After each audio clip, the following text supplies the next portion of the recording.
Welcome to the Slop Temple. We pray this video helps. In this video, I will show you how to make a delicious chocolate jar. First, gather your essential ingredients: good quality chocolate, heavy cream, and any desired mix-ins.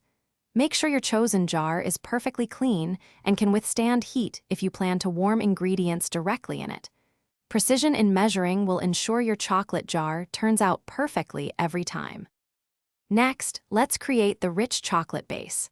Gently melt about 200 grams of your favorite chocolate using a double boiler to prevent burning. In a separate saucepan, heat 100 milliliters of heavy cream until it just begins to simmer, but do not boil it. Carefully combine the warm cream with the melted chocolate, stirring until you achieve a perfectly smooth ganache. Now for the fun part, assembling your chocolate jar. Pour a generous layer of your smooth chocolate ganache into the bottom. Then, add a layer of your favorite fillings, perhaps some crushed cookies, fresh berries, or a dollop of caramel.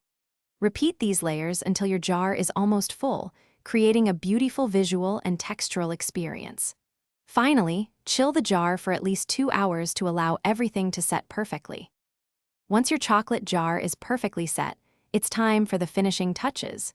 Garnish with a swirl of whipped cream, a sprinkle of chocolate shavings, or some colorful sprinkles for extra flair. Serve your delightful creation chilled for the best texture and a truly rich flavor experience. Remember to check the description below for a link to some amazing deals, including those fantastic darn tough socks. They're worth it. Thanks for watching. Consider subscribing if we helped you.